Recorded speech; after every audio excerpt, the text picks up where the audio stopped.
105 समय के आरंभ से भी पहले, जब न सूर्य था, न चंद्रमा, न दिशाएं, न समुद्रों की गहराई, न पहाड़ों की छोटी, तब भी परमेश्वर था, पूर्ण, अनंत, स्वयं में पर्याप्त, ज्योति से भी परे, एक ऐसी महिमा में विराजमान जिसे मनुष्य की भाषा पूरी तरह पकड़ नहीं सकती।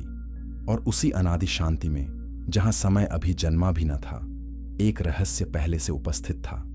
जीवन की वह पुस्तक जिसका उल्लेख प्रकाशित वाक्य 13:8 में हमें उस मेमने के साथ मिलता है जो जगत की उत्पत्ति से पहले ही बलिदान ठहराया गया।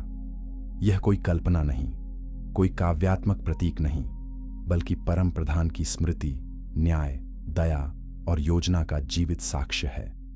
इसी पुस्तक में वे नाम अंकित हैं जिन्हें परमेश्वर ने अपनी अनंत बुद्धि में जाना, अपनी करुणा में बुलाया और अपने प्रेम में अपने निकट रखने का निश्चय किया।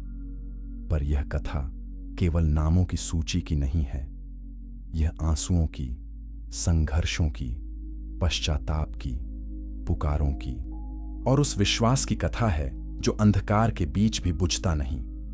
यह उन लोगों की कहानी है जिनकी दुर्बलता उन्हें परमेश्वर से दूर नहीं ले गई, बल्कि अंततः उसकी दया के सामने झुका गई।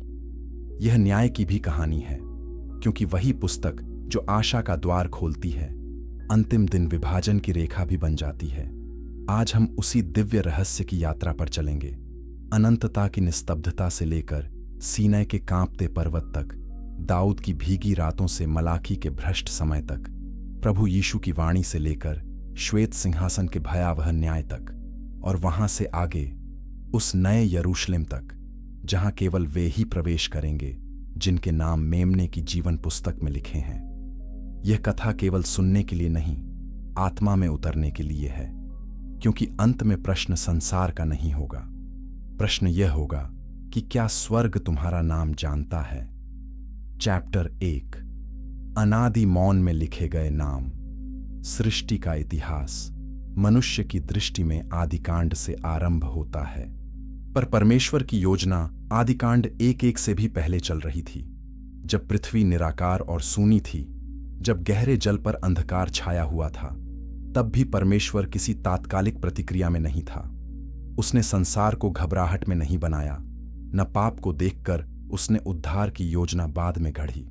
नहीं, जैसा कि इफिसियों 1:4-5 हमें स्मरण दिलाता है, उसने हमें जगत की उत्पत्ति से पहले ही मसीह में चुन लिया, ताकि हम उसके सामने प्रेम में पवित्र और निर्दोष हों। इस सत्य का भार इतना गहरा है कि मनुष्य का मन उसके सामने ठहरकर कांप जाता है। सोचिए उस मौन को, जहां अभी कोई तारा नहीं जला, फिर भी परमेश्वर को उन आत्माओं का ज्ञान था जिन्हें वह अपने निकट बुलाएगा। वहां कोई इतिहास नहीं था, फिर भी इतिहास के सभी अध्याय उसकी दृष्टि में खुले हुए थे। वहां कोई पाप नहीं हुआ था, फिर भी क्रूस की छाया पहले से अनंतता पर पड़ रही थी। प्रकाशित वाक्य 13:8 कहता है कि मेमना जगत की उत्पत्ति से पहले ही बलिदान हुआ ठहराया गया। इसका अर्थ यह नहीं कि क्रूस का दृश्य समय से बाहर घटित हुआ, बल्कि यह कि उद्धार परमेश्वर की योजना में कभी भी आकस्मिक नहीं था। मेमने का बलिदान समय में प्रकट हुआ, पर उसकी नींव अनंत में रखी गई थी।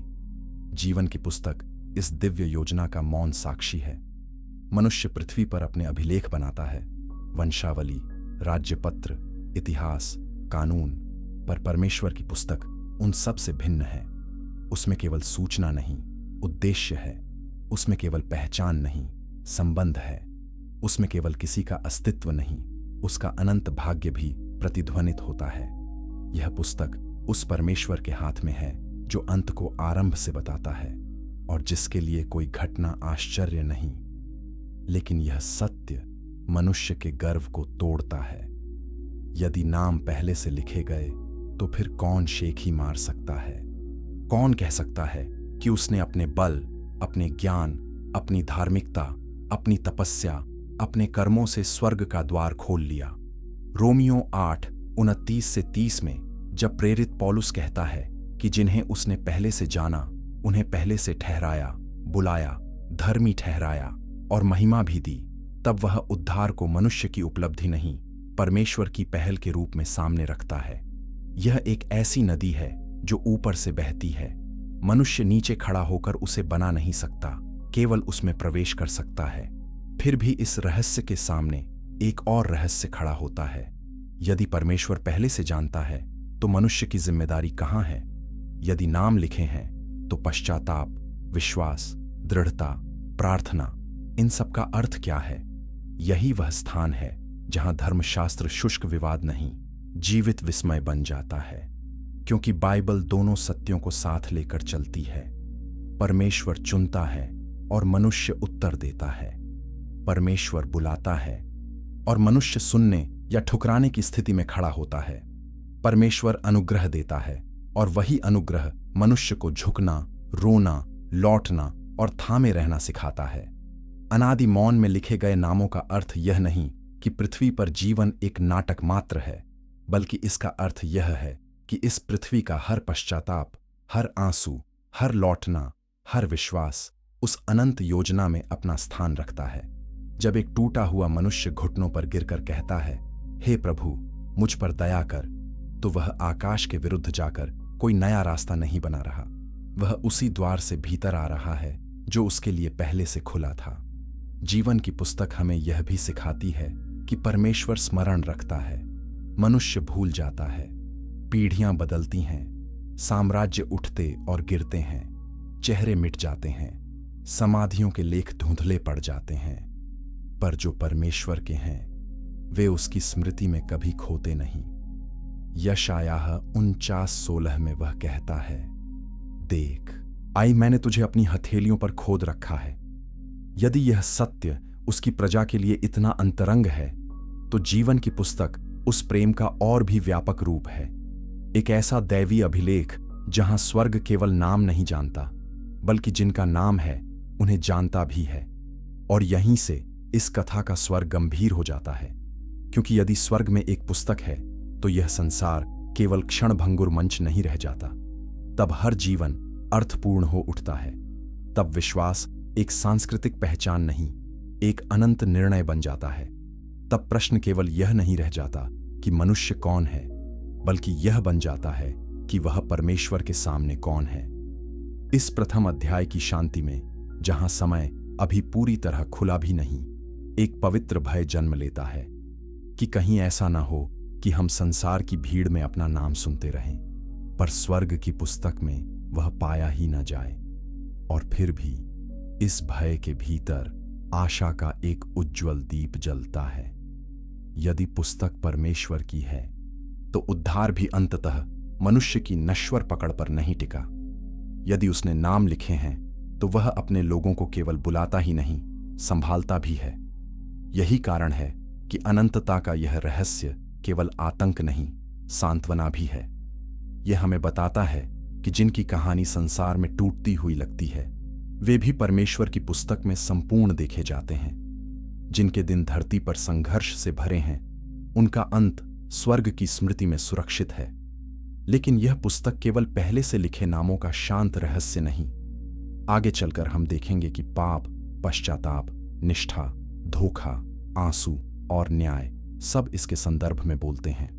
और जैसे जैसे सृष्टि आगे बढ़ती है, यह स्वर्गीय पुस्तक मानव इतिहास के अंधेरे और प्रकाश के बीच बार बार उभरती है, मानो परमेश्वर स्वयं कह रहा हो, मैं देखता हूं, मैं याद रखता हूं और मैं अंतिम निर्णय तक पहुंचूंगा। यही उद्घोष हमें अगले अध्याय में ले जाती है, जहां अनंत योजना का केंद्र स्वयं मेमना बनकर सामने आता है। चैप्टर 2, वह मेमना जो समय से पहले ठहराया गया।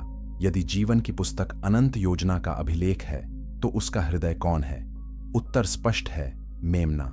केवल पुस्तक नहीं, मेमने की जीवन पुस्तक।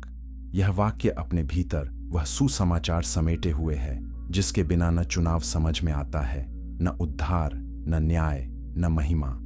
क्योंकि जो नाम लिखे हैं वे किसी शुष्क आदेश से नहीं लिखे गए, वे रक्त से सुरक्षित किए गए हैं।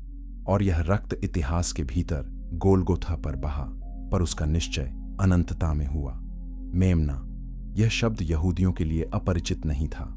वे निर्गमन की रात को याद करते थे, जब प्रत्येक घर में एक निर्दोष मेमने का रक्त चौखटों पर लगाया गया और विनाश का दूत उन घरों को छोड़ता चला गया।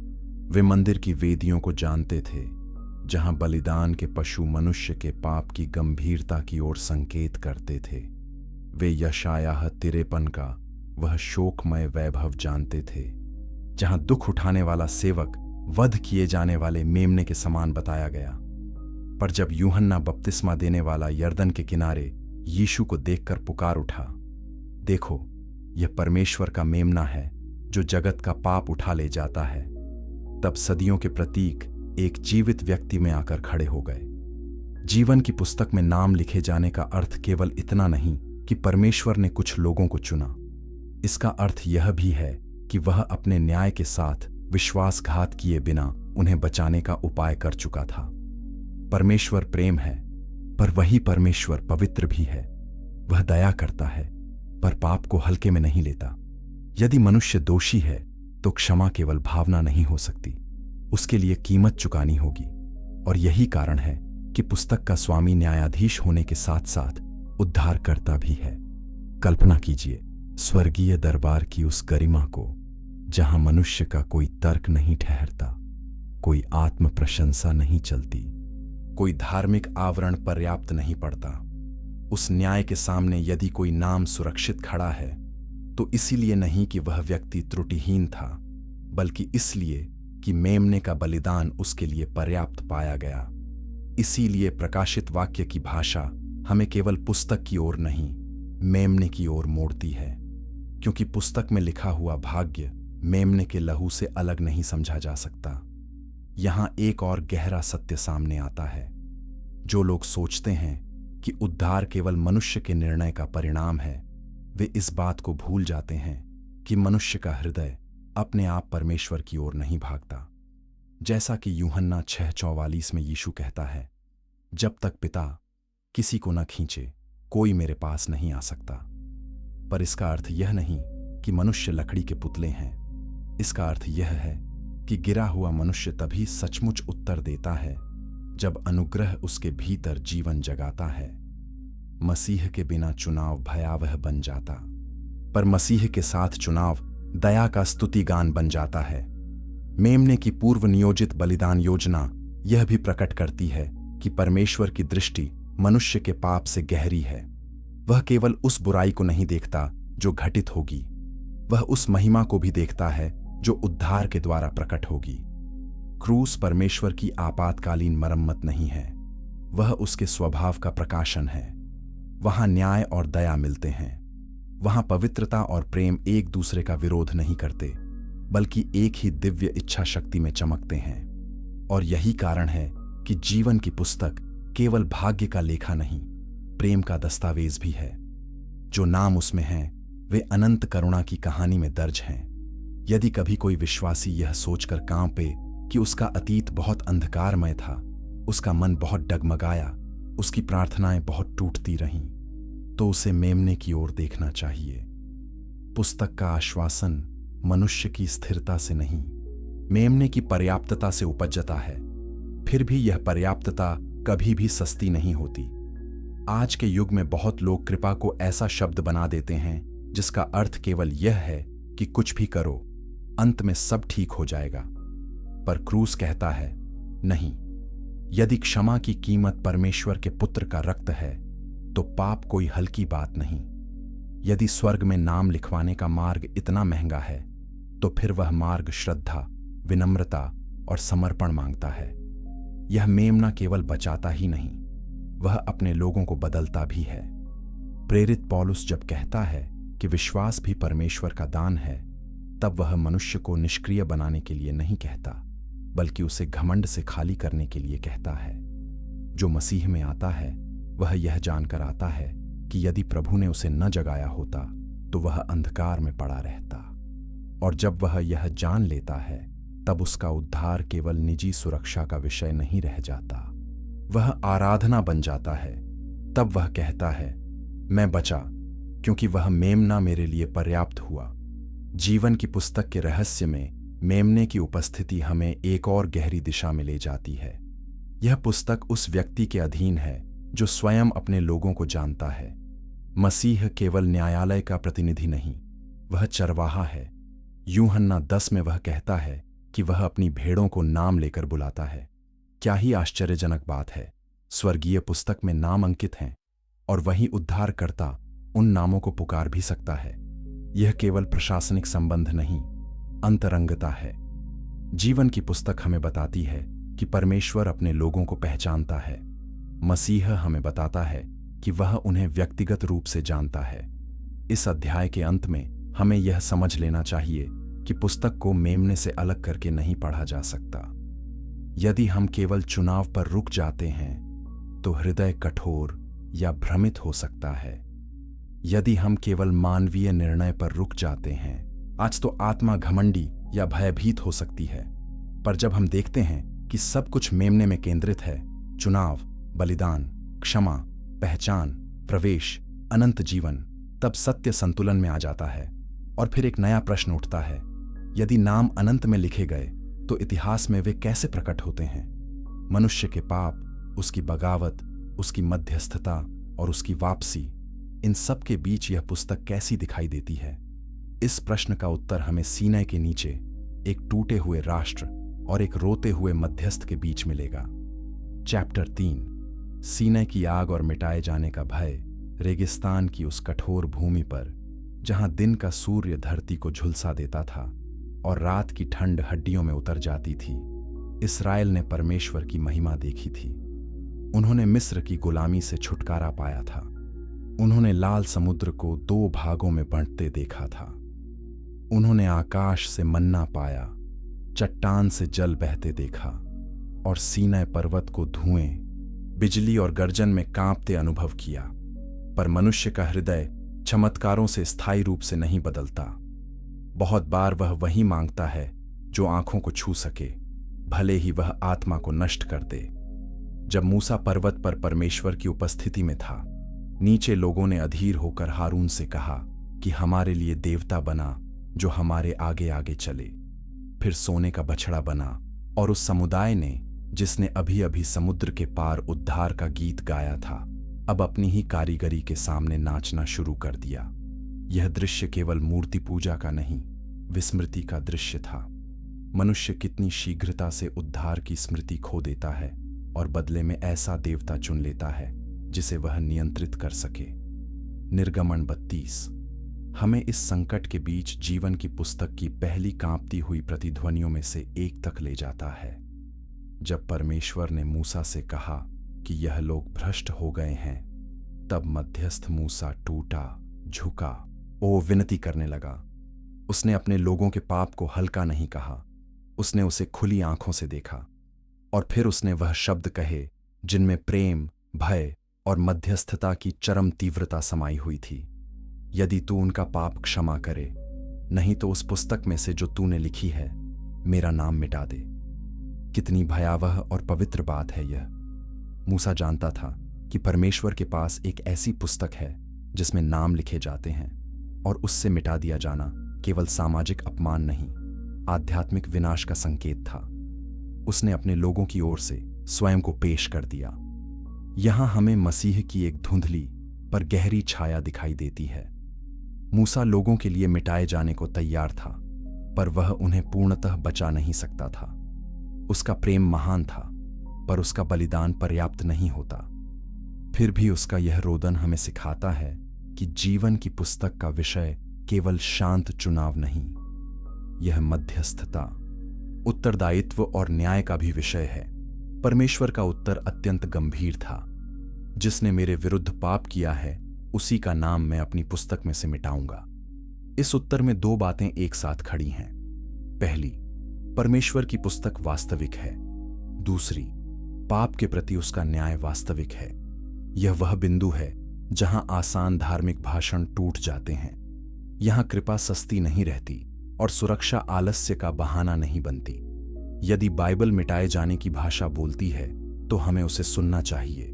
यहां धर्मशास्त्रियों ने लंबे समय से विचार किया है, क्या नाम वास्तव में मिटते हैं? क्या यह चेतावनी है? क्या यह वाचा के बाहरी समुदाय और वास्तविक विश्वासियों के बीच भेद की भाषा है, या परमेश्वर की दृष्टि और मनुष्य के अनुभव के बीच तनाव? इन प्रश्नों के भीतर गहराई है, पर कथानक का व्यावहारिक प्रभाव और भी सीधा है।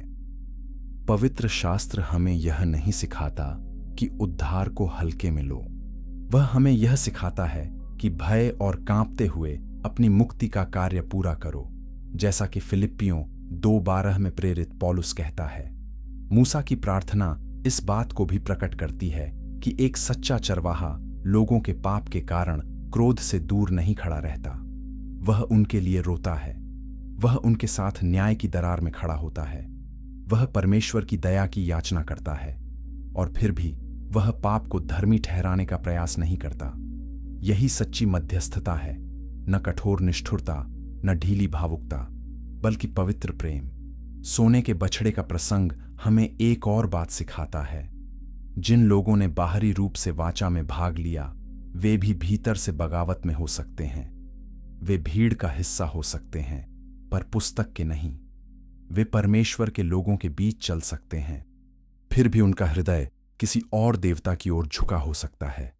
इसीलिए केवल धार्मिक वातावरण पर्याप्त नहीं, केवल चमत्कारों का अनुभव पर्याप्त नहीं, केवल एक समुदाय में होना पर्याप्त नहीं।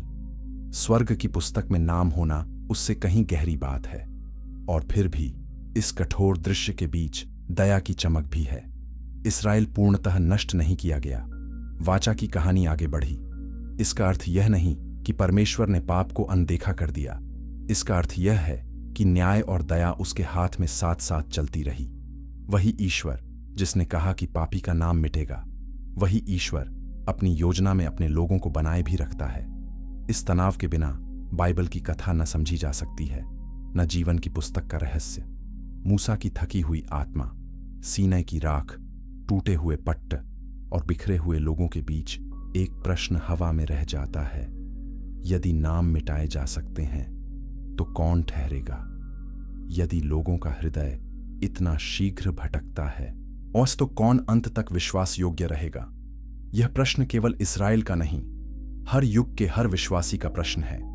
और इसका आंशिक उत्तर हमें अगले अध्याय में मिलेगा, जहां एक और टूटा हुआ मनुष्य, राजा दाऊद, हमें दिखाएगा कि परमेश्वर केवल पाप का लेखा नहीं रखता, वह आंसुओं को भी गिनता है।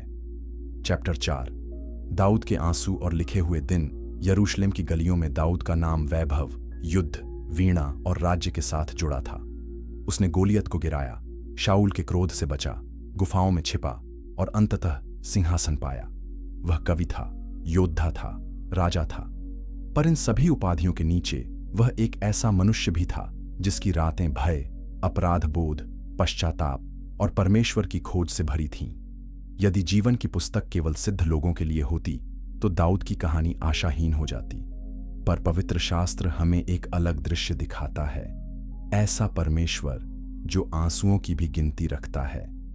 भजन 56:8 में दाऊद कहता है, तू मेरे मारे मारे फिरने का हिसाब रखता है, मेरे आंसू अपनी कुप्पी में रख, क्या वे तेरी पुस्तक में अंकित नहीं? यह प्रश्न नहीं, एक भरोसे का उद्गार है। दाऊद जानता था कि उसका जीवन आकस्मिक बिखराव नहीं है। उसके भय की रातें, उसके शत्रुओं से भागते कदम, उसके टूटे हुए मन की सिसकियां, ये सब स्वर्ग के लिए अदृश्य नहीं। जीवन की पुस्तक के रहस्य में यह एक असाधारण सांत्वना है। परमेश्वर केवल हमारे अंतिम भाग्य का ही लेखा नहीं रखता, वह हमारी यात्रा की पीड़ा को भी स्मरण करता है। दाऊद का जीवन हमें यह भी सिखाता है कि स्वर्गीय लेखा केवल धार्मिक उपलब्धियों की सूची नहीं। यदि ऐसा होता तो बतशेबा का प्रसंग उसके नाम पर स्थायी अंधकार बन जाता। उसने पाप किया, घोर पाप, लालसा, छल और फिर निर्दोष रक्त का अपराध। राजा जिसने न्याय करना था, स्वयं अन्याय में गिर पड़ा। ऐसे क्षणों में मनुष्य सोच सकता है कि अब सब समाप्त हो गया, अब स्वर्गीय पुस्तक से मेरा स्मरण मिट जाएगा। पर भजन 51 में हम दाऊद को टूटे हुए देखते हैं।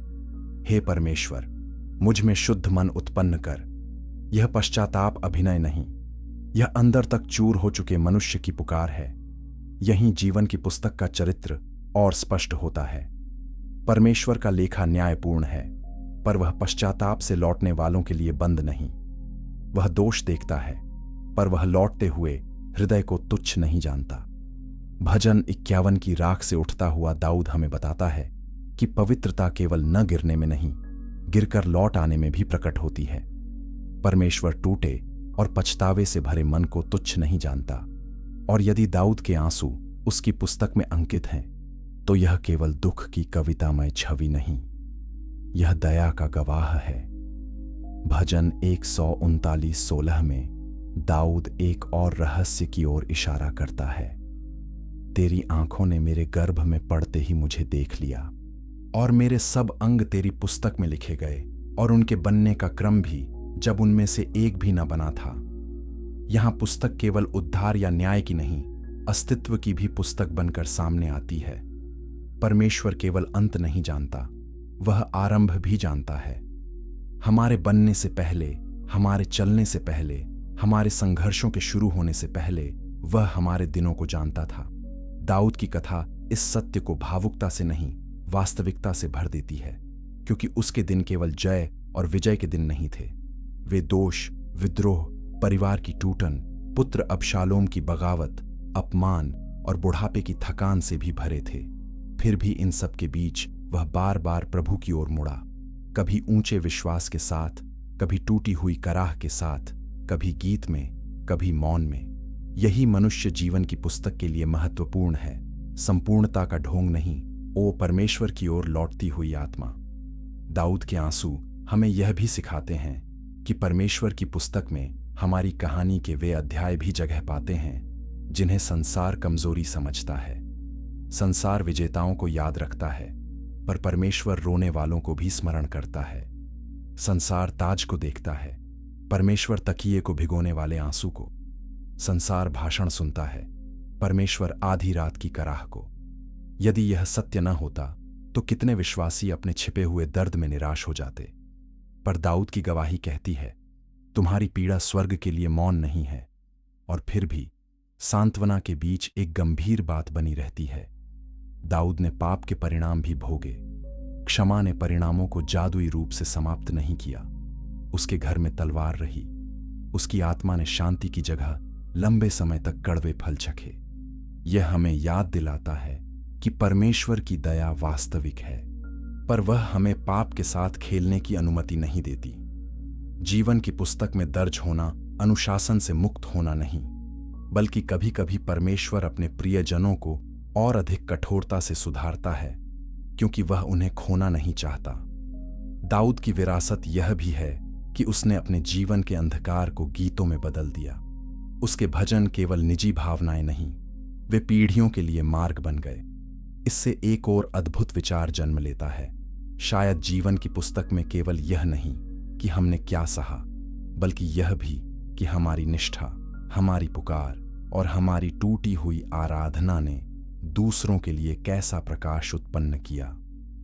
परमेश्वर केवल आंसू गिनता नहीं, वह उन्हें अनंत अर्थ भी देता है। जब हम दाऊद के जीवन पर दृष्टि डालते हैं, तो हमें जीवन की पुस्तक का एक मानवीय, अंतरंग, धड़कता हुआ पक्ष दिखाई देता है। यह कोई ठंडी स्वर्गीय रजिस्टर नहीं, यह उस परमेश्वर का स्मरण है जो मनुष्य के हृदय की परतों से परिचित है। वह जानता है कि कौन अभिनय कर रहा है और कौन सचमुच टूटा है।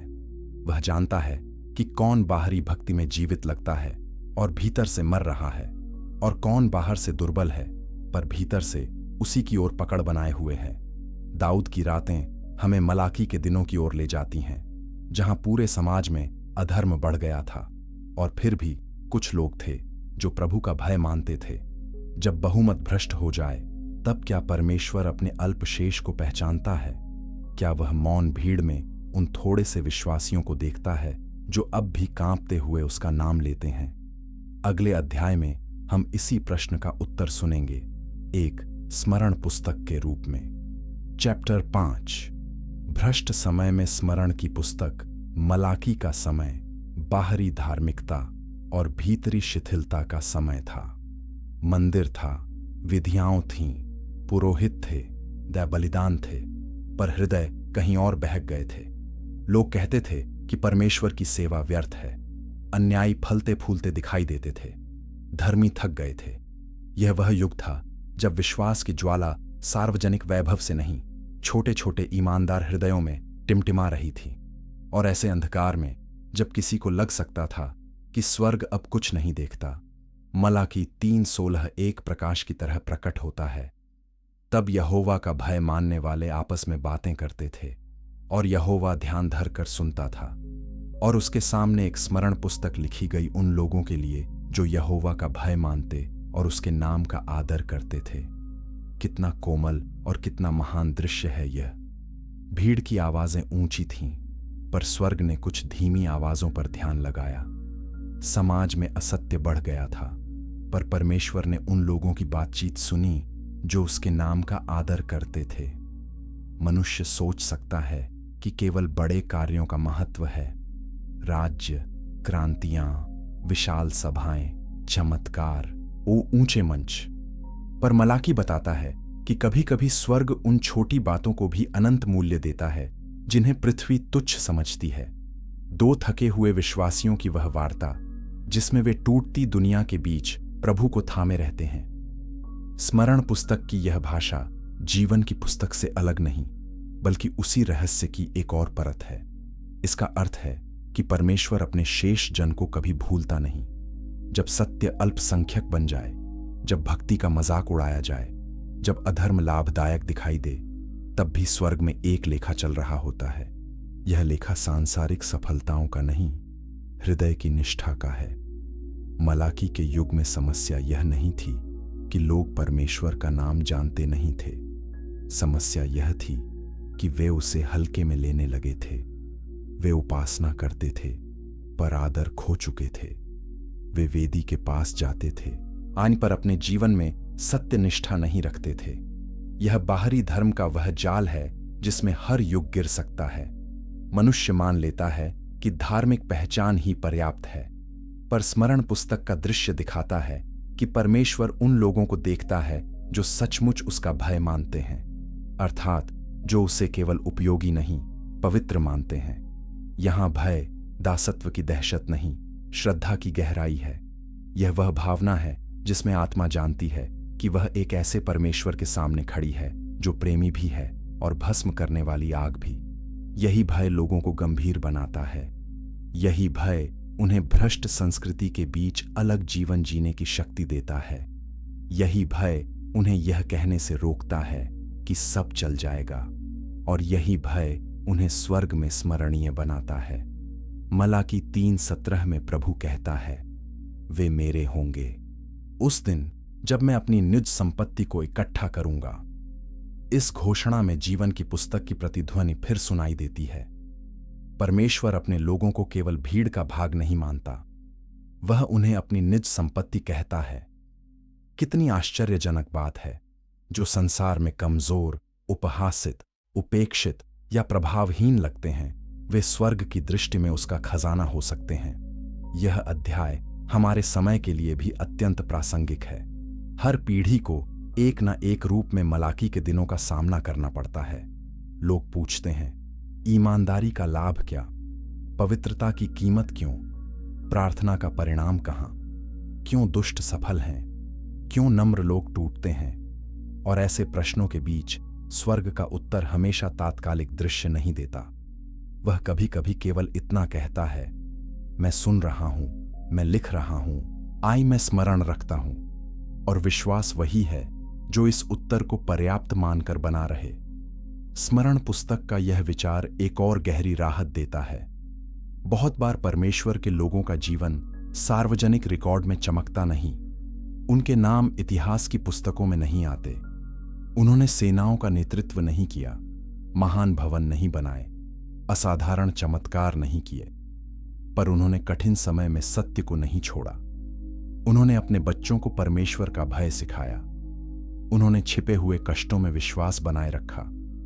उन्होंने प्रार्थना जारी रखी जब उत्तर देर से आया। उन्होंने छोटे छोटे कामों में निष्ठा रखी। और स्वर्ग कहता है, मैंने यह सब सुना, देखा और लिखा है। यह स्मरण केवल सांत्वना नहीं, चेतावनी भी है। यदि परमेश्वर सच्ची निष्ठा को इतनी निकटता से देखता है, तो वह कपट को भी देखता होगा। जो लोग धार्मिक भाषा का उपयोग करके स्वयं को धर्मी सिद्ध करना चाहते हैं, वे स्वर्गीय लेखा को धोखा नहीं दे सकते। यही कारण है कि जीवन की पुस्तक का विषय हमेशा आत्म परीक्षण को जन्म देता है।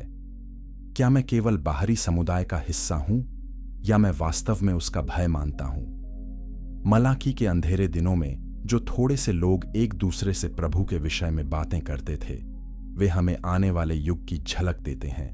वह समय जब प्रभु यीशु अपने शिष्यों को बताएगा कि असली आनंद किसमें है। शक्ति में नहीं, प्रभाव में नहीं, चमत्कारों में नहीं, बल्कि इस तथ्य में कि स्वर्ग तुम्हारा नाम जानता है। इसलिए अब हमारी यात्रा उन दिनों की ओर बढ़ती है जब स्वयं परमेश्वर पुत्र मनुष्यों के बीच चला और उसने जीवन की पुस्तक के रहस्य को एक नई, अधिक अंतरंग रोशनी में प्रकट किया। चैप्टर 6। प्रभु यीशु और स्वर्ग में लिखा हुआ नाम। गलील की पगडंडियों पर धूल उड़ती थी, झील के किनारे भीड़ उमड़ती थी, रोगी चंगे हो रहे थे, दुष्ट आत्माएं चिल्लाकर निकलती थीं, और लोग विस्मय में भर जाते थे कि ऐसा अधिकार किसके पास है। यीशु ने अपने शिष्यों को भेजा और वे लौटे तो उत्साह से भरे हुए थे। उन्होंने कहा, हे प्रभु, तेरे नाम से दुष्ट आत्माएं भी हमारे वश में हैं। यह एक आश्चर्यजनक अनुभव था। स्वर्गीय शक्ति उनके हाथों से कार्य कर रही थी, और ऐसे क्षणों में मनुष्य सहज ही अपने अनुभवों, अपने प्रभाव, अपनी आध्यात्मिक सफलताओं पर गर्व करने लगता है। पर तभी यीशु ने वह वाक्य कहा जो जीवन की पुस्तक के रहस्य को मानवीय अहंकार के सामने खड़ा कर देता है। लूका 10:20 में वह कहता है, तो भी इससे आनंदित मत हो कि आत्माएं तुम्हारे वश में हैं, पर इससे आनंदित हो कि तुम्हारे नाम स्वर्ग में लिखे हैं। क्या गहरा उलटाव है यह। मनुष्य कहेगा, सबसे बड़ी खुशी यह है कि मैं कुछ महान कर सकता हूं। यीशु कहता है, नहीं, सबसे बड़ी खुशी यह है कि तुम स्वर्ग के लिए जाने पहचाने हो। यह वाक्य केवल विनम्रता की शिक्षा नहीं, यह उद्धार की प्राथमिकता का उद्घोष है। चमत्कार, सेवकाई, अधिकार, प्रभाव, ये सब महान हो सकते हैं, पर ये सब गौण हैं। यदि कोई मनुष्य चमत्कार देखे, चमत्कार करे, भीड़ जुटाए और फिर भी उसका नाम स्वर्ग में न हो, तो उसने सब कुछ पाकर भी सब कुछ खो दिया। और यदि कोई साधारण, गुमनाम, पीड़ित विश्वासी हो, जिसने कोई सार्वजनिक अद्भुत कार्य न किया हो, पर उसका नाम स्वर्ग में लिखा हो, तो उसके पास वह खजाना है जिसे संसार छीन नहीं सकता। यीशु की शिक्षा इससे भी आगे जाती है। मत्ती 7:22-23 में वह उन लोगों का वर्णन करता है जो अंतिम दिन कहेंगे, हे प्रभु, हे प्रभु, क्या हमने तेरे नाम से भविष्यद्वाणी नहीं की, तेरे नाम से दुष्ट आत्माएं नहीं निकाली, तेरे नाम से बहुत से आश्चर्य कर्म नहीं किए? और तब वह कहेगा, मैंने तुम्हें कभी नहीं जाना। हे कुकर्म करने वालों, आए मेरे पास से चले जाओ। इन शब्दों में एक ऐसा भय समाया है जो धार्मिक प्रदर्शन की जड़ तक जाता है। ध्यान दीजिए, समस्या यह नहीं कि वे प्रभु का नाम नहीं जानते थे, समस्या यह है कि प्रभु उन्हें नहीं जानता था। यही वह अंतर है जो जीवन की पुस्तक को गहराई देता है। यह केवल मैं प्रभु को जानता हूं का मामला नहीं, यह क्या प्रभु मुझे जानता है का मामला है। और यहां जानना केवल सूचनात्मक नहीं, संबंधात्मक है। यीशु का मैं तुम्हें कभी नहीं जानता था कहना उस अंतरंग पहचान का निषेध है जो उद्धार का मूल है। इसीलिए नाम का स्वर्ग में लिखा होना केवल प्रशासनिक स्वीकृति नहीं, यह मसीह के साथ संबंध का प्रमाण है। यह सत्य मनुष्य की धार्मिकता की पूरी संरचना को चुनौती देता है। कितने लोग हैं जो सेवा करते हैं, बोलते हैं, गाते हैं, सिखाते हैं, संगठन बनाते हैं, और फिर भी भीतर से मसीह से दूर रहते हैं। वे उसके नाम का उपयोग करते हैं, आइन पर उसकी उपस्थिति में नहीं जीते। वे उसके कार्यों में व्यस्त हैं, पर उसके प्रेम में स्थिर नहीं। यीशु का यह वचन ऐसे सभी आत्म धोखे को चीर देता है। वह हमें बाहरी सामर्थ्य से भी गहरे स्थान पर ले जाता है, नाम का स्वर्ग में लिखा होना। पर यहां केवल चेतावनी नहीं, सांत्वना भी है। यदि प्रभु कहता है कि तुम्हारे नाम स्वर्ग में लिखे हैं, तो इसका अर्थ यह है कि तुम्हारा स्थान संसार की अस्थिरता पर आधारित नहीं। शिष्यों का उत्साह एक अनुभव से पैदा हुआ था, यीशु की खुशी एक पहचान से। अनुभव बदलेंगे, सेवकाई के मौसम आएंगे और जाएंगे। कभी सफलता होगी, कभी सूखा लगेगा, कभी लोग सुनेंगे, कभी अस्वीकार करेंगे। पर यदि नाम स्वर्ग में लिखा है, तो आत्मा की जड़ उससे गहरी है जितनी कोई सांसारिक परिस्थिति छू सके। यीशु ने अपने शिष्यों को आनंद का स्रोत सुधार कर दिया। यह आज भी उतना ही आवश्यक है, क्योंकि बहुत लोग अपने आध्यात्मिक जीवन का मूल्यांकन इस आधार पर करते हैं कि उन्होंने क्या अनुभव किया, कितनी प्रार्थनाएं उत्तरित हुईं, उन्हें कैसी शक्ति महसूस हुई, लोगों ने उन्हें कितना आदर दिया। पर यदि यह सब आनंद का स्रोत बन जाए तो मनुष्य अंततः टूट जाएगा। सच्चा आनंद इस तथ्य में है कि मसीह ने तुम्हें अपने नाम से बुलाया, तुम्हें जाना और स्वर्ग में तुम्हारा नाम स्थापित किया। यीशु के वचनों में एक और रहस्य है। जब वह कहता है कि तुम्हारे नाम लिखे हैं, तो वह यह नहीं कहता कि इसलिए अब निष्ठा आवश्यक नहीं।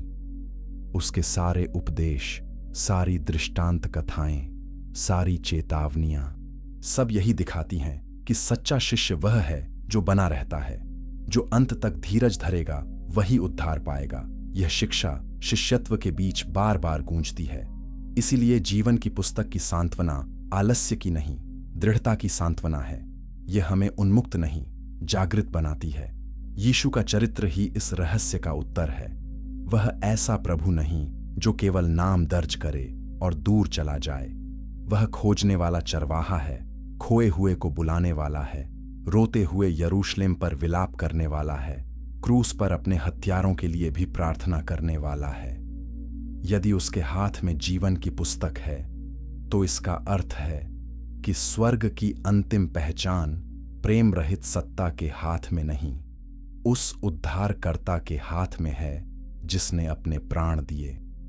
इसीलिए जो लोग उसका अनुसरण करते हैं, वे भय और प्रेम दोनों के साथ चलते हैं। वे जानते हैं कि नाम का स्वर्ग में लिखा होना सब कुछ है। वे यह भी जानते हैं कि केवल बाहरी धार्मिक कार्य उन्हें नहीं बचा सकते। वे अपने अनुभवों पर नहीं, अपने संबंध पर ध्यान देते हैं। वे पूछते हैं, क्या मैं सचमुच उसे जानता हूं, और क्या मेरा जीवन इस बात का प्रमाण देता है कि उसने मुझे जान लिया है? शिष्यों की यह शिक्षा आगे चलकर प्रारंभिक कलीसिया के लिए शक्ति बनी। जब उत्पीड़न बढ़ा, जब तलवार और कारागार सामने आए, जब पृथ्वी पर सुरक्षा समाप्त होती दिखाई दी, तब यही सत्य उन्हें थामे रहा कि उनका नाम किसी रोमी सूची में नहीं, स्वर्ग में लिखा है। अब हमारी कथा उस युग में प्रवेश करेगी जहां जीवन की पुस्तक कोई अमूर्त सिद्धांत नहीं, बल्कि शहीदों की ढाल बन गई। चैप्टर 7।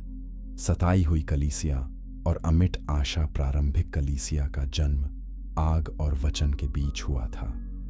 पिंतेकुस्त के दिन पवित्र आत्मा उतरा और भयभीत शिष्य साहसी साक्षी बन गए। पर शीघ्र ही यह स्पष्ट हो गया कि मसीह का अनुसरण केवल आनंद का मार्ग नहीं, यह विरोध, उपहास, कारावास और मृत्यु तक ले जा सकता है। यरूशलेम की गलियों से लेकर रोमी साम्राज्य के नगरों तक प्रभु के नाम को मानना कई बार जीवन को दांव पर लगाने जैसा था। ऐसे समय में जीवन की पुस्तक का विचार केवल सांत्वना नहीं, जीवित रहने का आध्यात्मिक आधार बन गया। प्रेरित पौलुस फिलिप्पियों 4:3 में अपने सहकर्मियों के बारे में कहता है कि उनके नाम जीवन की पुस्तक में है। यह एक साधारण अभिव्यक्ति नहीं थी। यह ऐसे लोगों के लिए कहा गया जिनकी सेवकाई संघर्षों, गलतफहमियों, आंसुओं और बलिदानों से भरी थी। पौलुस ने कोड़े खाए, जेलें देखीं, जहाज डूबियां झेलीं और अंततः शहादत की राह पकड़ी। फिर भी उसका साहस किसी राजनीतिक आश्वासन से नहीं आया।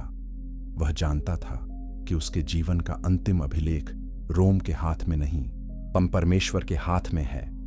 प्रकाशित वाक्य 2:10 में स्मुरना की कलीसिया को संबोधित करते हुए प्रभु कहता है, मृत्यु तक विश्वास योग्य रह तो मैं तुझे जीवन का मुकुट दूंगा। यह शब्द उन लोगों को दिए गए थे जो पीड़ा, निर्धनता और बदनामी के बीच जी रहे थे। उनके पास शायद सांसारिक सम्मान न था, पर स्वर्ग उन्हें देख रहा था। यही जीवन की पुस्तक की शक्ति है। जब पृथ्वी तुम्हारा नाम मिटाने पर तुल जाए, स्वर्ग कहता है कि मैं तुम्हें नहीं भूलूंगा। कल्पना कीजिए उन छोटे छोटे घरों की जहां रात के अंधेरे में विश्वासी इकट्ठे होते होंगे। दरवाजा धीरे से बंद होता होगा, फुसफुसाहट में भजन गाए जाते होंगे। वे जानते होंगे कि यदि पकड़े गए तो संपत्ति छिन सकती है, परिवार बिखर सकता है और मृत्यु सामने आ सकती है। फिर भी वे रोटी तोड़ते, प्रभु के वचनों को याद करते और एक दूसरे को यह आश्वासन देते कि उनका नाम जीवन की पुस्तक में है। इस सत्य के बिना शहादत मूर्खता लगती। इस सत्य के साथ शहादत महिमा का द्वार बन जाती है। प्रारंभिक कलीसिया के लिए यह विचार भी अत्यंत महत्वपूर्ण था कि उद्धार केवल आरंभिक निर्णय नहीं, अंत तक की निष्ठा से जुड़ा है। प्रकाशित वाक्य बार बार जो जय पाए की भाषा बोलता है। इसका अर्थ यह नहीं कि मनुष्य अपने दम पर अंत तक पहुंचता है। इसका अर्थ यह है कि सच्चा विश्वास बना रहता है। वह दबाव में अपनी वास्तविकता दिखाता है। जो केवल सुविधा में विश्वास करते हैं वे संकट में मुड़ जाते हैं, पर जो वास्तव में मसीह के हैं वे बहुत बार कांपते हुए भी उसे नहीं छोड़ते। यहां जीवन की पुस्तक और मानवीय जिम्मेदारी का तनाव फिर उभरता है। यदि नाम लिखे हैं तो फिर विश्वास योग्य रह क्यों कहा गया? क्योंकि वही परमेश्वर जो अंत निर्धारित करता है मार्ग भी निर्धारित करता है। वह मुकुट का वादा करता है और उसी के साथ दृढ़ता की आज्ञा भी देता है। उसकी कृपा अंत को सुरक्षित करती है और वही कृपा मध्य के संघर्ष में सामर्थ्य भी देती है। कलीसिया इसी दोहरे सत्य पर जीवित रही। हम बुलाए गए हैं और इसलिए हमें अंत तक बने रहना है। उन दिनों बहुत से विश्वासियों के लिए यह भी आवश्यक था कि वे बाहरी साम्राज्य की शक्ति और स्वर्गीय राज्य की वास्तविकता के बीच अंतर कर सकें। रोमी साम्राज्य के पास सेना थी, कानून था, कारागार थे, अखाड़े थे, पर उसके पास जीवन की पुस्तक नहीं थी। सम्राट किसी को नागरिकता दे सकता था, पर अनंत जीवन नहीं। वह किसी को मृत्युदंड दे सकता था, पर नए यरूशलेम से बाहर या भीतर करने का अधिकार उसके पास नहीं था। यह समझ कलीसिया को अद्भुत निर्भीकता देती थी। कितने ही शहीदों ने मरते समय प्रार्थना की, स्तुति की और मसीह को न छोड़ा। उनके शरीर मिट्टी में गए, पर उनकी गवाही आकाश में उठी। संसार ने सोचा होगा कि ये पराजित हैं, पर प्रकाशित वाक्य की दृष्टि से वे जय पाने वाले थे। संसार ने उन्हें मिटा दिया, पर जीवन की पुस्तक ने उन्हें सुरक्षित रखा। यही वह उलटाव है जिसमें सुसमाचार की महिमा चमकती है। जिसे पृथ्वी पराजय कहती है, स्वर्ग उसे विजय कह सकता है। और यह केवल तलवार या अखाड़ों का प्रश्न नहीं। हर युग की कलीसिया अपने प्रकार के उत्पीड़न से गुजरती है। कभी खुला हिंसक विरोध, कभी सांस्कृतिक दबाव, कभी उपहास, कभी आर्थिक हानि, कभी संबंधों का टूटना। ऐसे हर मौसम में जीवन की पुस्तक विश्वासी को यह कहती है, तुम्हारी पहचान इस संसार की स्वीकृति पर आधारित नहीं। यदि स्वर्ग तुम्हें जानता है तो पृथ्वी का अस्वीकार अंतिम निर्णय नहीं। फिर भी प्रारंभिक कलीसिया का इतिहास हमें आत्म परीक्षण के लिए भी बुलाता है। क्या हम उसी विश्वास योग्यता को जानते हैं जिसके लिए वे जिए? क्या हमारा आनंद भी वैसा ही है जैसा यीशु ने सिखाया कि नाम स्वर्ग में लिखा है? या हमारा विश्वास सुविधा, प्रतिष्ठा और सुरक्षित धार्मिक वातावरण का उत्पाद है? जीवन की पुस्तक की शिक्षा हमें साहसी भी बनाती है और नम्र भी, क्योंकि यदि हमारे पास यह आशा है तो हमें दृढ़ रहना चाहिए, और यदि हम दृढ़ हैं तो हमें इसका श्रेय अपनी शक्ति को नहीं, प्रभु की कृपा को देना चाहिए। पर अब कथा और भी गंभीर मोड़ लेती है। यदि कलीसिया के लिए यह पुस्तक आशा है तो उन सब के लिए क्या जो अंत तक परमेश्वर से बाहर रहते हैं? यदि स्वर्ग में एक अभिलेख है जिसमें कुछ नाम है, तो अंतिम दिन उस पुस्तक का क्या होगा? कौन उसके सामने खड़ा होगा? कौन पाएगा कि उसका नाम नहीं है? अब हम उस दृश्य के निकट पहुंचते हैं जिसे पवित्र शास्त्र की सबसे भयावह और निर्णायक तस्वीरों में गिना जाता है, महान श्वेत सिंहासन का न्याय। चैप्टर 8। महान श्वेत सिंहासन के सामने इतिहास अपनी समस्त गति के साथ आगे बढ़ता है। साम्राज्य उठते हैं और गिरते हैं, पीढ़ियां जन्म लेती हैं और मिट्टी में मिल जाती हैं, शहर बसते हैं, जलते हैं, फिर खंडहरों में बदल जाते हैं। मनुष्य अपनी योजनाओं, युद्धों, प्रेमों, अपराधों और उपलब्धियों के साथ समय के प्रवाह में बहता रहता है। पर बाइबल कहती है कि इतिहास बिना निष्कर्ष के नहीं बिखरेगा। एक दिन ऐसा आएगा जब समय स्वयं न्यायालय के सामने खड़ा होगा। प्रकाशित वाक्य 20 हमें उसी दृश्य में ले जाता है, महान श्वेत सिंहासन। यूहन्ना कहता है कि उसने एक बड़ा श्वेत सिंहासन और उस पर बैठे हुए को देखा, जिसके सामने से पृथ्वी और आकाश भाग गए और उनके लिए कोई स्थान न रहा। इस दृश्य की सफेदी केवल सुंदरता नहीं, यह पवित्रता की चमक है। यह ऐसा न्याय है जिसमें कोई धब्बा नहीं, कोई पक्षपात नहीं, कोई अंधकार नहीं। यहां न रिश्वत चल सकती है, न बहाना, न सामाजिक प्रतिष्ठा, न धार्मिक अभिनय। यहां सत्य उतना ही उज्जवल है जितना सिंहासन। फिर मृतकों को देखा जाता है, छोटे और बड़े। क्या गहरा समतलीकरण है यह! जिसने जीवन भर अपने को बड़ा समझा और जिसने अपने को महत्वहीन समझा, दोनों एक ही सिंहासन के सामने खड़े हैं। जिसने पृथ्वी पर शक्तिशाली भाषण दिए और जिसने मौन में जीवन बिताया, दोनों वहां उपस्थित हैं। क्योंकि मृत्यु मानव भेद मिटाती है और न्याय अंतिम रूप से उन्हें अर्थ देता है। फिर पुस्तकें खोली जाती हैं। कितनी भयावह गंभीरता है इस क्षण में।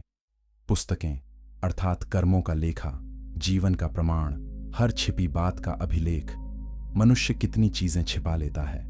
समाज बहुत कुछ नहीं जानता, परिवार बहुत कुछ नहीं जानता, मित्र बहुत कुछ नहीं जानते, और कभी कभी मनुष्य स्वयं भी अपने छल के स्तर को नहीं पहचानता।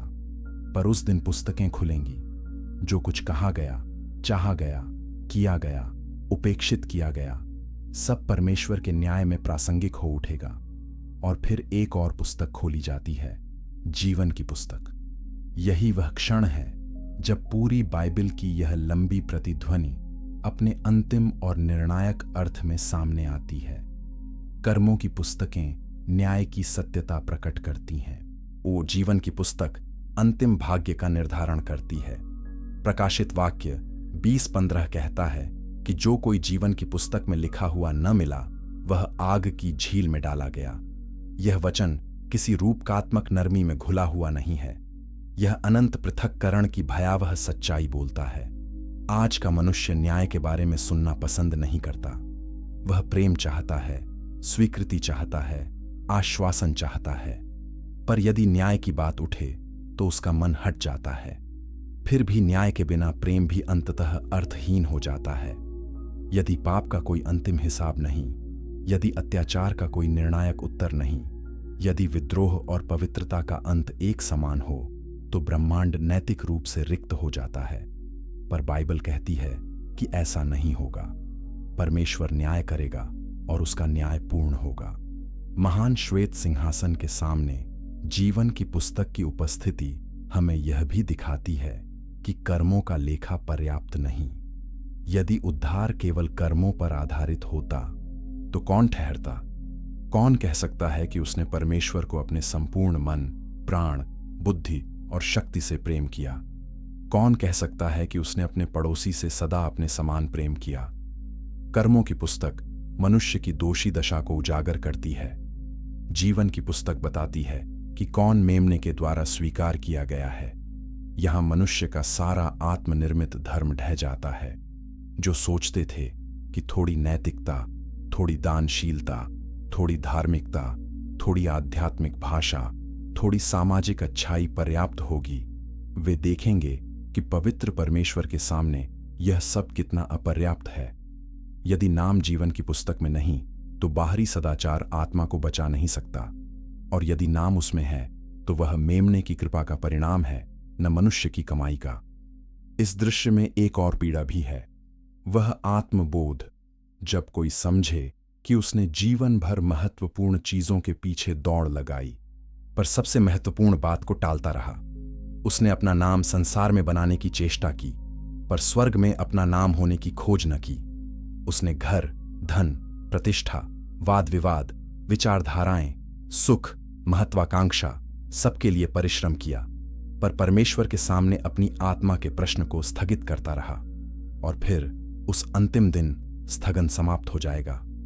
महान श्वेत सिंहासन डराने के लिए नहीं, जागृत करने के लिए घोषित किया गया है। यह उस दया की पृष्ठभूमि है जो आज भी मनुष्य को बुलाती है। यही कारण है कि बाइबल का अंतिम न्याय वर्तमान समय में पश्चाताप की पुकार बन जाता है। यदि एक दिन पुस्तकें खुलेंगी तो आज आत्मा को खुलना चाहिए। यदि एक दिन नाम देखे जाएंगे तो आज मनुष्य को पूछना चाहिए कि क्या वह वास्तव में मसीह में है।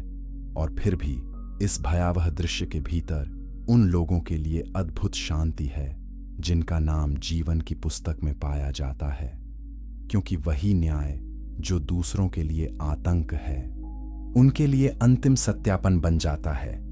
वे स्वयं को निर्दोष सिद्ध नहीं करते, उन्हें मेमने के कारण स्वीकार किया जाता है। वहां उनका उद्धार सबके सामने स्पष्ट हो जाता है।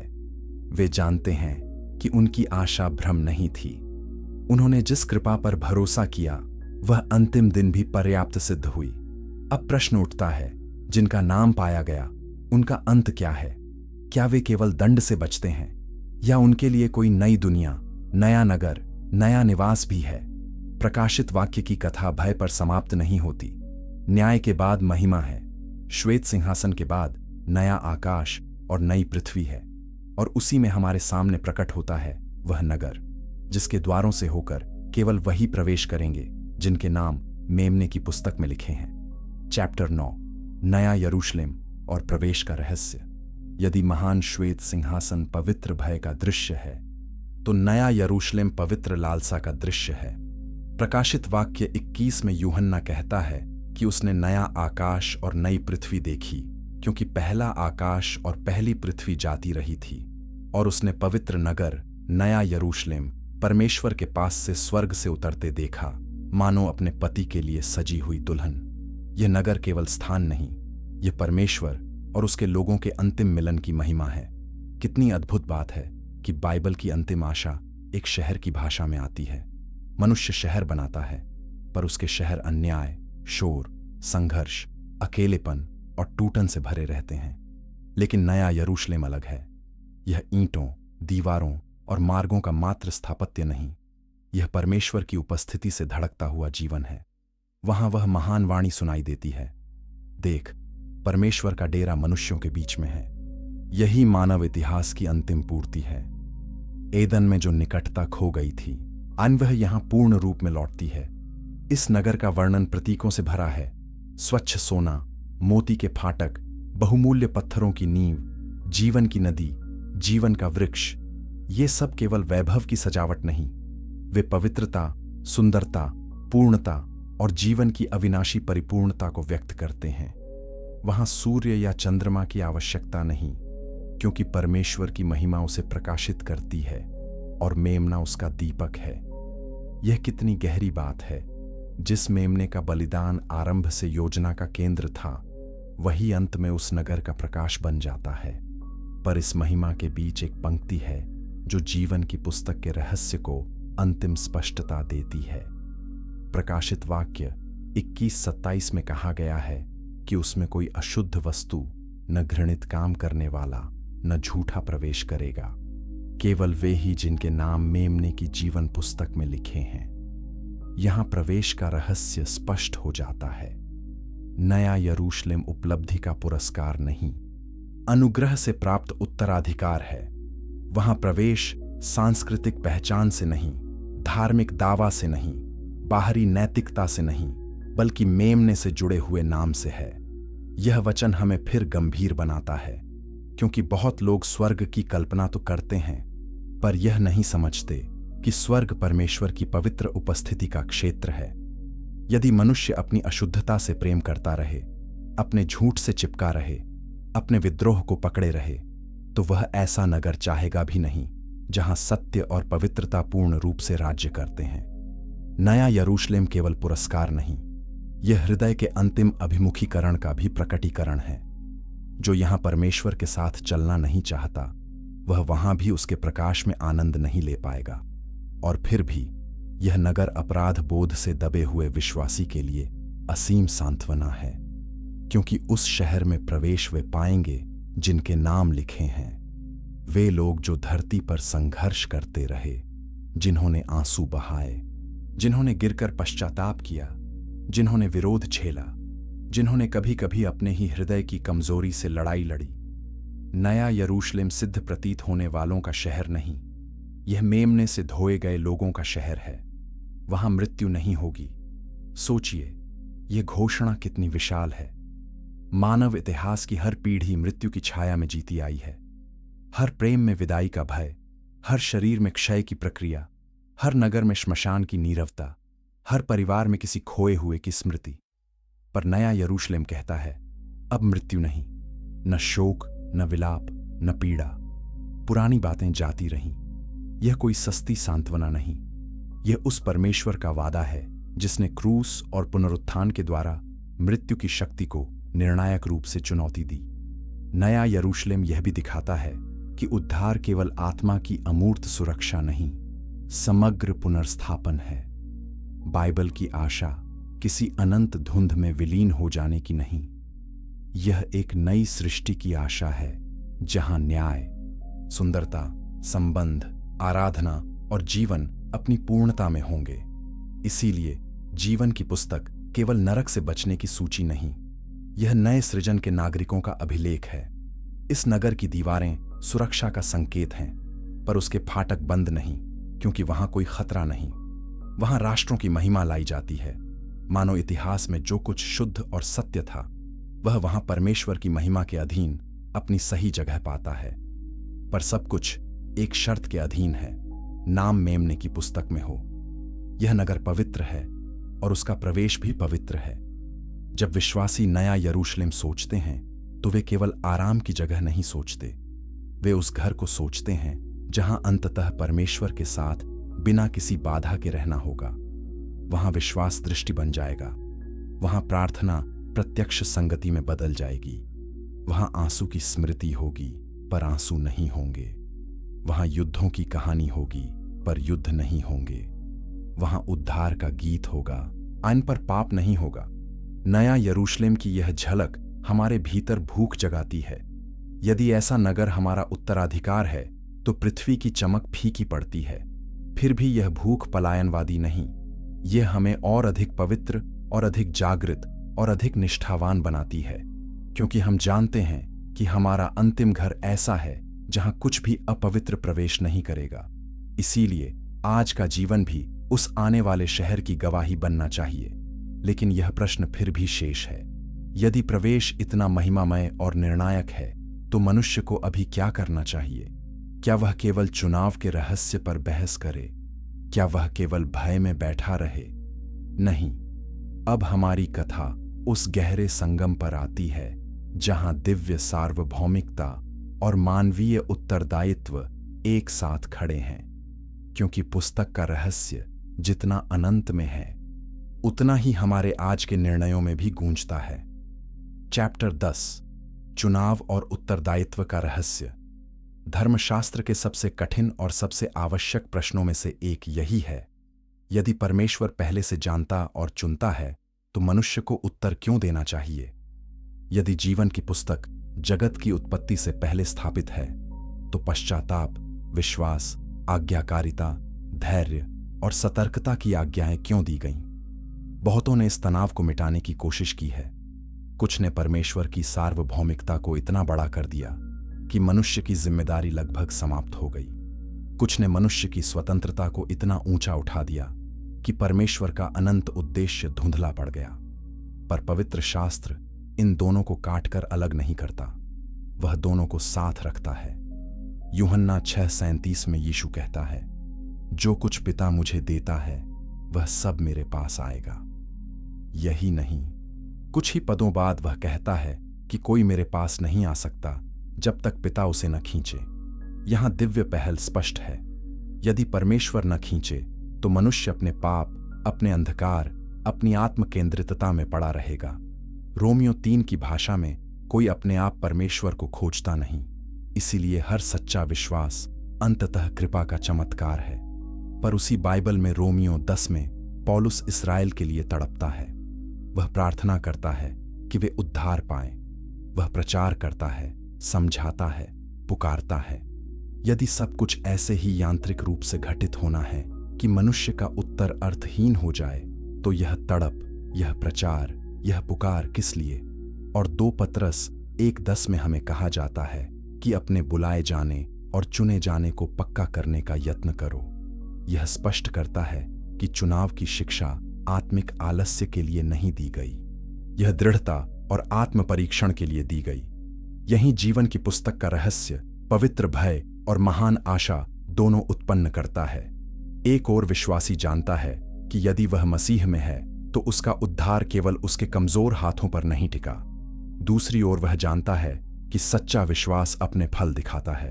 वह पश्चाताप करता है, वह लौटता है, वह संघर्ष करता है, वह गिरकर पड़ा नहीं रहता। वह जानता है कि उद्धार उपहार है, पर यह उपहार जीवित है। यह हृदय को बदलता है, दिशा बदलता है, इच्छाएं बदलता है। दिव्य चुनाव और मानवीय उत्तरदायित्व का यह संगम क्रूस पर सबसे अधिक स्पष्ट होता है। परमेश्वर ने अपने पुत्र को भेजने का निश्चय किया, फिर भी मनुष्यों ने उसे ठुकराया, धोखा दिया, सूली पर चढ़ाया। प्रेरितों के काम 2 में पतरस कहता है कि यीशु परमेश्वर की ठहराई हुई योजना और पूर्व ज्ञान के अनुसार सौंपा गया, और फिर भी लोगों ने अधर्मियों के हाथ से उसे क्रूस पर चढ़ाया। यहां दोनों सत्य साथ खड़े हैं, परमेश्वर की योजना और मनुष्य की जिम्मेदारी। यदि क्रूस में दोनों साथ हो सकते हैं तो उद्धार के प्रश्न में भी दोनों साथ हो सकते हैं। यह समझ हमें विनम्र बनाती है। हम चुनाव को घमंड का कारण नहीं बना सकते, क्योंकि यदि परमेश्वर ने दया न की होती तो हम कहां होते, और हम उत्तरदायित्व को आत्मधार्मिकता का कारण नहीं बना सकते, क्योंकि यदि अनुग्रह न होता तो हम उत्तर ही कैसे देते। इस संतुलन में आत्मा स्वस्थ होती है। वह न निराश होती है, न अहंकारी। वह रोते हुए भी आशा रखती है और आशा रखते हुए भी गंभीर रहती है। जीवन की पुस्तक के संदर्भ में यह भी समझना महत्वपूर्ण है कि बाइबल बार बार धैर्य, स्थिरता और अंत तक बने रहने की बात क्यों करती है। क्योंकि सच्चा विश्वास केवल आरंभिक भावुकता नहीं होता। बहुत लोग किसी क्षण भावनात्मक रूप से प्रभावित होते हैं, कुछ समय उत्साह दिखाते हैं और फिर संसार, भय, पाप या भ्रम में लौट जाते हैं। यीशु की बीज बोने वाले की दृष्टांत कथा यही बताती है। पर जो अच्छे भूमि में बोया गया वह फल लाता है। इसलिए दृढ़ता चुनाव का कारण नहीं, चुनाव का प्रमाण है। इसका अर्थ यह भी है कि चेतावनियां वास्तविक साधन हैं। जब बाइबल कहती है कि सावधान रहो, पश्चाताप करो, जागते रहो, धोखा न खाओ, पाप में कठोर मत बनो, तो यह केवल नाटकीय भाषा नहीं। परमेश्वर इन्हीं चेतावनियों के द्वारा अपने लोगों को जगाए रखता है। जीवन की पुस्तक में नाम लिखे होना इस बात की गारंटी नहीं कि चेतावनियां अनावश्यक हैं, बल्कि यह कि सच्चे विश्वासी उन चेतावनियों को सुनेंगे और लौटेंगे।